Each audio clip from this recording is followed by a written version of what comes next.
Mama Colleen. Magandang araw sa'yo. At sana lagi kang ligtas sa pagpunta mo sa work every day. Mama Colleen, isa akong fan mo dito sa Hong Kong. Nakafollow ako sa lahat ng social media accounts mo. Gusto ko lang i-share sa iyo ang problema ko na sana po mabigyan mo ng pagkakataon na mabasa ang sulat ko sa iyo. Itago mo na lang po ako sa pangalang Jeniela na isang OFW. Isa na po akong widow, mag 22 years na po. Maagang namatay ang asawa ko dahil sa isang trahedya. May 2 akong anak at nasa tamang edad na sila. Ngayon, may nakarelasyon ako. Ang nakarelasyon ko, yung nakababatang kapatid ng asawa ko na binata pa. Itago na lang natin siya sa pangalang Ben. Opo, Mama Colleen. Naging kami po ng nakababatang kapatid ng asawa ko na namayapa na si Ben. 2 years pa lang po ang nakalilipas mula nga po nang mamatay ang asawa ko. Naging comfort zone ko si Ben noong mga panahong malungkot ako. Dahil naging kami na, nagdesisyon akong umalis ng bansa noon kasi ayaw kong may masabi yung ibang tao sa amin. Kasi syempre, kapatid nga po siya ng asawa ko. Then after 2 years, bumalik ako ng Pilipinas. Tuloy pa rin po ang relasyon namin ng bayaw ko. Wala na kaming pakialam sa sasabihin ng iba. Hanggang nagdesisyon na naman po akong bumalik ng abroad, dito naman po sa Hong Kong. Walang pinagbago. Tuloy pa rin ang relasyon naming 2 ni bayaw. Masaya kami sa isa't isa. He completes me, ika nga. Pero lumipas lang ang 2 taon pa, nabalitaan kong may inuwing babae si Ben sa bahay nila. At ang masaklap, nagsasama na silang 2. Mama Colleen, 2 months din po silang nagsama. After that, naghiwalay sila ng babaeng inuwi niya sa bahay kasi hindi nag-work ang relasyon nila. Ang rason, mahal pa ako ni bayaw. 2008, nagbakasyon ako sa Pilipinas. Totally hiwalay na silang 2. Kinausap ako ni bayaw na ituloy namin ang naudlot naming relasyon. Mama Colleen, dahil sa kapurukan at katangahan ko, pumayag po ako sa gusto niya. Naging okay na kami ulit. Hanggang ngayon, kami pa rin po. Mapagmahal si bayaw. Isa lang naman ang kinaayawan ko ngayon sa kanya ang hindi niya matanggal na bisyo niya sa pag-inom ng alak. Gabi-gabi siyang umiinom na minsan nawawala na po siya ng oras sa akin. To the point na hindi niya na ako magawang i-message. Ni tawag na kung hindi pa ako ang tatawag, wala akong magiging update mula sa kanya. In short, ako ang gumagawa ng paraan para magkausap kami. Ang kinaiinisan ko lalo, nung nagbakasyon ako, imbis na mag-bonding kami, bilang ang tagal kong wala sa Pilipinas, nandun siya sa inuman sa gabi, sa umaga naman ay nasa trabaho siya. Isang gabi, aksidente kong nabasa ang mga mensahe niya sa inbox. May ka-chat siya. Agad ko siyang kinumpronta kung sino yung ka-chat niya na yon. Pero hindi siya umamin sa akin. Kinuha ko ang cellphone niya, tinawagan ko yung number ng ka-chat niya gamit din ang cellphone niya. Kalaunan, inamin ni Ben na ex niya ito. Nang malaman ko, syempre, nagalit ako. Para saan pa? At nakikipag-chat siya sa ex niya. Makalipas ng ilang araw, nagkaayos din kami ni Ben. Pero aminin ko na hindi pa ako okay. Dahil masakit pa rin talaga sa loob ko ang ginawa niyang pakikipag-chat sa ex niya. Nasabi ko pa sa kanyang, saan ako nagkulang? Bakit kailangan makipag-communicate pa sa ex niya? At tinanong ko pa siya, na mahal mo ba talaga ako? Mama Colleen, sabi niya, wala lang yun. Ikaw ang mahal ko. Pinalipas ko ang sama ng loob ko.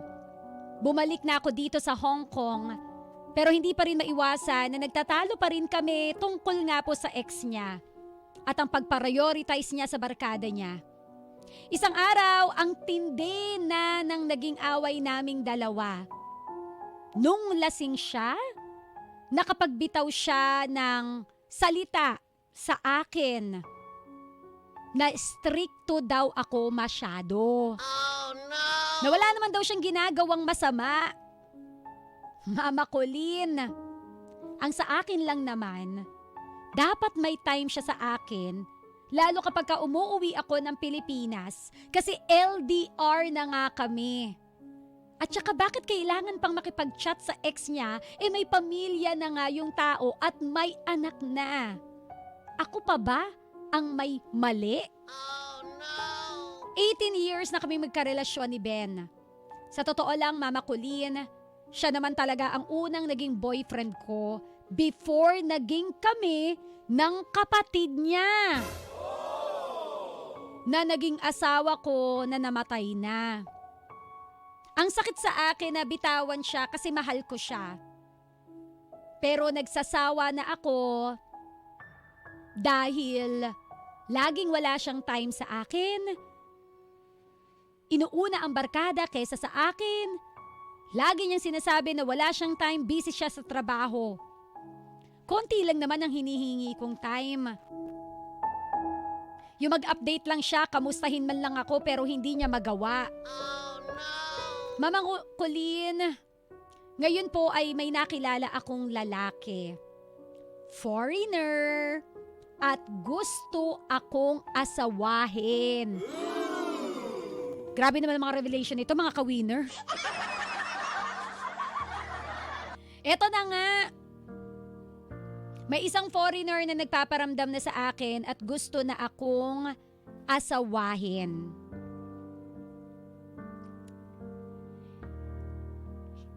Foreigner siya, gusto niya akong pakasalan at dadalhin daw ako sa kanila. So ano ang gagawin ko? Hiwalayan ko na ba tong ka-live-in kong si Bayaw at sumama na lang ako sa foreigner? Kasi sa totoo lang, pagod na akong manglimos ng oras ko kay Bayaw. Kasi ako na lang ang gumagawa ng time para sa kanya. Naguguluhan ako kasi parang hindi ako sigurado din naman doon sa foreigner. Kasi baka kung siya ang pipiliin ko, baka magsisi lang ako sa bandang huli kasi hindi ko pa rin naman lubusang kilala si foreigner. Nagkakilala lang kami sa isang dating app. Aaminin ko, Mama Colleen, mahal na mahal ko pa din talaga yung ka-live-in kong Bayaw. Mabait naman po siya, lalo na sa mga anak ko. Ever since, iniisip ko, baka lang nagkakaganon yung ka-live-in ko na si Bayaw, kasi hanggang ngayon, wala pa rin kaming anak. Pasensya ka na, Mama Colleen, kaya ako humihingi ng payo sa iyo kasi naguguluhan talaga ako. Sana po, Mama Colleen, ay ma-advisean mo ako kung ano ang dapat kong gawin. Please, bago ako makipaghiwalay at sumama sa foreigner. Ang gulo na rin ng utak ko ngayon. Again, sana ay mabasa mo ang kwento ko sa lalong madaling panahon. Muli ako si Janiela, isang OFW at ito ang aking Heart to Heart with Mama Colleen. Alam mo, bet ko yung ending nitong kwento natin today. Yung feeling na may time bomb machine na anytime sasabog, na kailangan kong magdesisyon kung sino yung isasalba ko, yung Pinoy o yung foreigner. Yung may pressure. I feel pressure right now. Charot lang.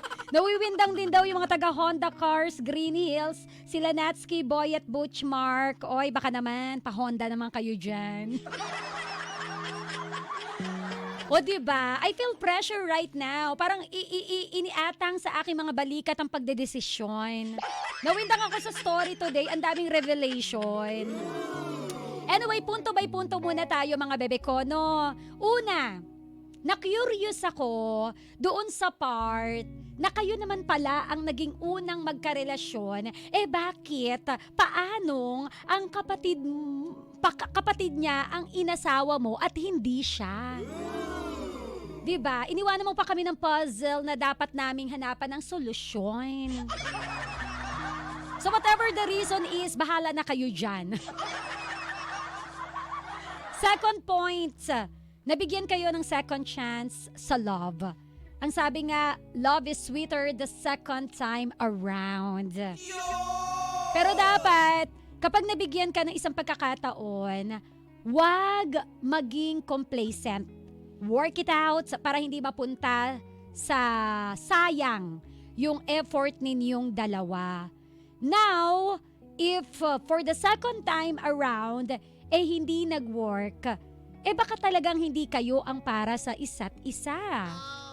Kumbaga, pinipilit nyo lang kasi doon kayo komportable. Komportable enough kahit masakit na, kaya ang tanong, worth it pa ba talaga? O diba? Tapos, nako, ayun na naman po tayo sa nakikipag-chat sa ex. Nako! Diba? Tapos kapag ka nahuli, sasabihin, wala lang yun. Boys and girls, kung alam mo na hindi komportable ang partner mo na nakikipag-chat ka pa sa ex mo at nagiging rason ito ng pag-aaway ninyo, stop reasoning out. Tigilan mo na agad ang pakikipag-chat sa ex mo na yan. For whatever reason it is, again, kung hindi komportable si partner, walang kagatol-gatol na ititigil mo yan, lalo kung may nasasaktan na. Hindi po pagiging OA ang pagbabawal sa'yo na makipag-chat. Parang napapamura. Take 2. Hindi po pagiging OA. Oo, ang pagbabawal sa'yo na makipag-chat sa ex. Una, pinoprotektahan lang po ng partner mo yung pag-aari niya na posible pong maagaw ng iba.